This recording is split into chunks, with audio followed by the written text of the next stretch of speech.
Hello fellow makeup lovers, how are you guys doing? Welcome back for another day of Indiemas where we talk about indie makeup every single day leading up till Christmas. Today we are going to be talking about some of the most hyped indie brands that I feel genuinely deserve the hype and deserve all of the love and attention they're getting. So we're going to go ahead and start off with what I feel, in my humble opinion, is one of the most hyped indie brands on social media right now. To the point where the new Charli D'Amelio AI influencer weird thing that's going on Instagram was literally using one of these. So that is going to be Blend Bunny.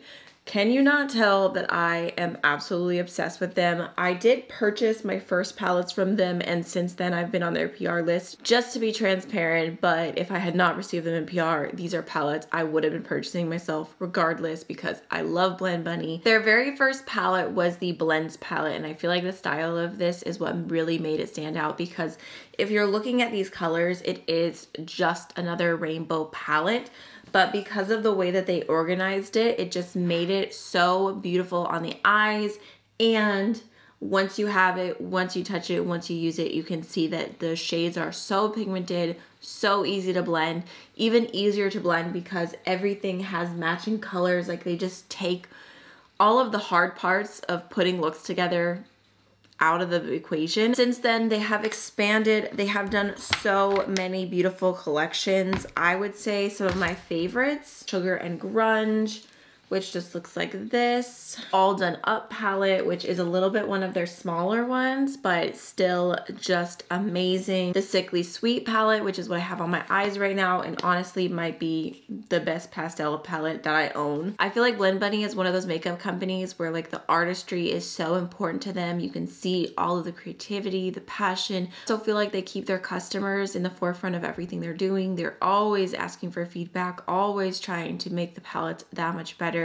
They do have some other products as well. They've got lip oils, blush palettes, a highlighter palette. Honestly, everything is super high quality and just the vision is there. So I'm gonna say Blend Bunny is my #1 hyped up brand that I feel is worth the hype. So the next brand I want to talk about is Odins Eye, and I feel like they are a little bit more of a slow burn because they've had a lot of beautiful palettes. They've had like a whole aesthetic to their brand. Everything has always been like slightly more on the affordable side, not like drugstore pricing, but affordable in the terms of like the indie makeup world. And they've always just been doing a great job. But I feel like because they have focused heavily on collaborations in the last few years, I think that has gained them so much hype. So I thought I would talk about their collabs specifically because if we were sitting here talking about every Odins Eye palette, I literally could just do a full video on that. I know you guys mentioned you wanted to see me rank all of my Odins Eye palettes, so let me know if you still want to see that. But here are all of the collab palettes that Odins Eye has done, and they are all done so well, so beautifully by creators completely deserving of the opportunity. It's like they're all so different, but still completely on brand. Like everything looks like it fits together. And I feel like there's just been a lot of indie brands that over the last few years have kind of gone a little radio silent, or like they were doing big things and now you're just not really hearing as much. And I feel like Odins Eye is not one of those brands. They have just continued to generate amazing palette after amazing palette. And I just feel like it's completely worth the hype. Let's just take a moment, go through the collaborations, because if you can get any of these, I know some of them are no longer available, but for the ones that are still available, I 100% recommend them. I feel like Odins Eye has continued to just improve their formula because the palettes that they had originally they're not the same quality as the ones that they have now. And pretty much every single palette here has a special shade, like at least one multi-chrome, one super shifty shadow in every single palette, which I really, really appreciate. So we have the original collaboration that Odins Eye did with a creator. This is the Hella palette, Odins Eye and Angelica Nyqvist. And it's still so, so pretty, just like this perfect combination of green and pink. And the shade right here, I would describe as like the most special shade in the palette. And then from there, they did a collaboration with Annette's Makeup Corner, the Giant Wolves palette, which is a really pretty like cool toned, colorful color story.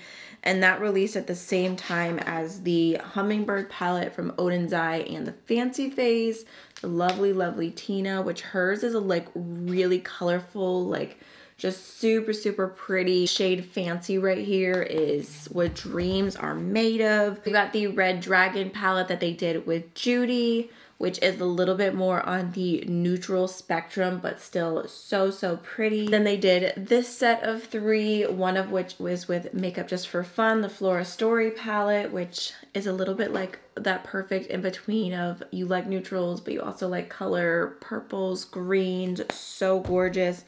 We've got the Planet Spirit palette, which was with Betty Jean. I feel like this is their most like rainbow-esque neon type palette. We have the Sea Talk palette with Lauren May Beauty. So, so gorgeous. These 2 shades right here are my go-to. And then last but not least, they did a round 2 with Angelica and released 2 different Halloween palettes. We've got the Little Ghost palette and the Trick or Treat palette. So hopefully you guys can see what I mean about how every single one of these is done so beautifully, but so different. And I just feel like you can see all of the hard work that was put into each individual product. The quality is there and they're worth the hype. What more can I say? Guys, look at this fluff ball.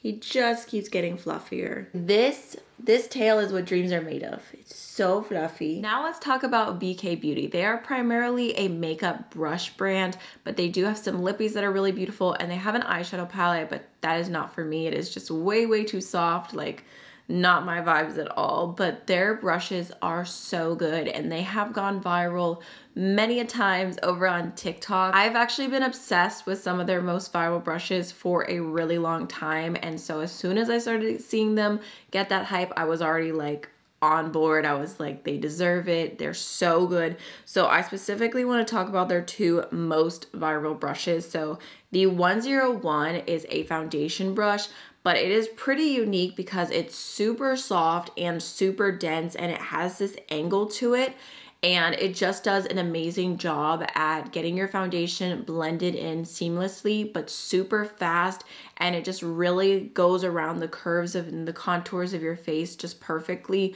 getting around the brow, getting underneath your eyes. I've even used this for concealer when I forgot a concealer brush. It's not my favorite because it's a little big for that, but you can make it work getting around your nose and around your mouth and just everywhere, even if you're just doing touch-ups.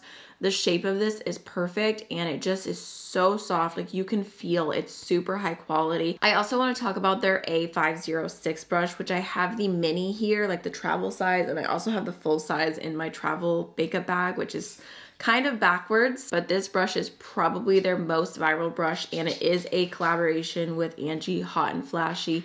It is so good. It is so soft, so fluffy. The way it blends out under eye concealer is just perfection. It gets right where it needs to be, and to me, it is the closest thing to having your concealer blended in with a finger, because like the warmth of your finger does such a good job, but also having that like seamless brush appearance on the outside. And the nice thing about these 2 is like, yeah, they're a little bit more on the pricey side if you're buying a bunch of their brushes, but they are so high quality. They're gonna last you literally forever if you take care of them. So I'm all about it. I feel like their designs are innovative and effective. They've got this little blush brush, which is the 112. It is the tiniest little blush brush, but it just perfectly applies blush wherever you wanna put it. And I love that one as well. I feel like there's other brush brands that I have that I really enjoy that have high quality brushes, but when it comes to face brushes and just like being something different, BK Beauty's killing it. It actually kind of reminds me of Sigma, because I love Sigma, love their quality, but they've done so many different like 3D kabuki, different versions of the F80 trying to like make this viral unique foundation brush, but honestly all of those fall short in comparison to the BK Beauty 101. All right, next let's talk about Adept Cosmetics. I just had to mention them because I feel like they have had some palettes just really blow up, and they've had some launches where they sold out so fast. So for a little backstory, Adept had been making empty magnetic palettes for a while. They had done some like marble eyeshadow palettes a long time ago. We're talking like probably like 8 years ago now at this point. But one day, one magical day, they decided to come out with the Plain Jane eyeshadow palette, which was kind of ironic because it is the most not Plain Jane palette. And it's just like simple, just really nice packaging. But the inside was all shimmer, just super intense duochromes, multi-chromes, like sparkly shadows. I feel like this was one of the first palettes to really blow up for being all like super special shades. And now like this is not as unique as it used to be, but this is the start of like Adept's viral palettes. Crazy thing is I actually have a little tiny bit of pan on this shade right here. I loved this palette so much. Hopefully you guys can see there's giant dips in so many of these. They did end up remastering this and coming out with the Plain Jane Remastered, which has this beautiful pink packaging, and this one is still available. The original Plain Jane is not, unfortunately, but here is what it looks like. I have a whole video doing a comparison between the two. So this is where they started, but now I feel like their palettes are even more worth the hype because they have super high quality, beautiful packaging. They do really fun themes. A lot of times, like kind of like little more nerdy, like Star Trek, and then they had, I believe, a Arrow inspired palette. There was also a Superman inspired palette. So definitely something a little bit different on the indie market. They have the Sumerian Sunset palette, which is their fall palette, and it is so, so beautiful. And then most recently they came out with the Element 115 palette. It's all like UFO inspired. But here's what this one looks like. I feel like I'm always recommending Adept because they have the most beautiful shimmers, and their newer palettes are not all shimmer palettes. They have, you know, started doing full color stories with mattes and everything, but I mean, I feel like you can see that the shimmers are still the star of the show. And whether you're wanting something more colorful, you're wanting something more fall, like the mattes are just made to complement the shimmers. I'm pretty sure I have a full video on every palette Adept has ever done, but just wanted to mention them as well because I feel like they've had some hype and 100%, 1000% worth it. All right, y'all, so that is everything for today's video. I really hope you enjoyed it. Let me know which indie brands you think are worth the hype down below, and I'll see you in the next day of Indie Miss tomorrow. Bye.